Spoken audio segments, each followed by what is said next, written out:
Okay, so before we actually get started writing any code, I want to take a moment to highlight a really important resource, which is something called Mozilla Developer Network, or MDN for short.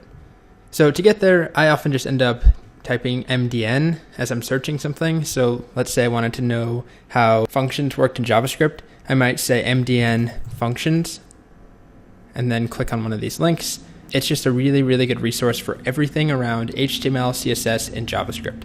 So the reason I'm showing it to you is we're going to use it a lot and refer back to it. It's sort of going to be our encyclopedia of knowledge and examples. Lots and lots of real developers use MDN. It's an excellent resource for students. It has lots of tutorials and demos, and it's an excellent resource for serious developers who just need a reference. While we have it open, I'll show you a little bit about it.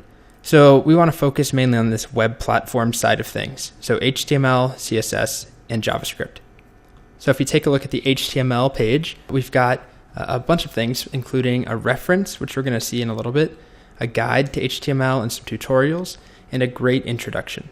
So I actually recommend that you pause the video here and you read this entire introduction. It's not very long. It's a great intro to everything that we're going to talk about in the next few videos.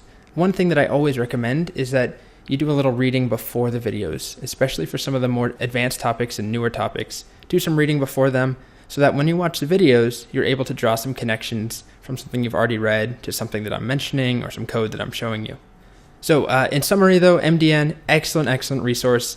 You could spend hours and hours on here. We will in the class. Highly recommend that you just get in the habit of typing MDN in your Google searches or going to developer.mozilla.org.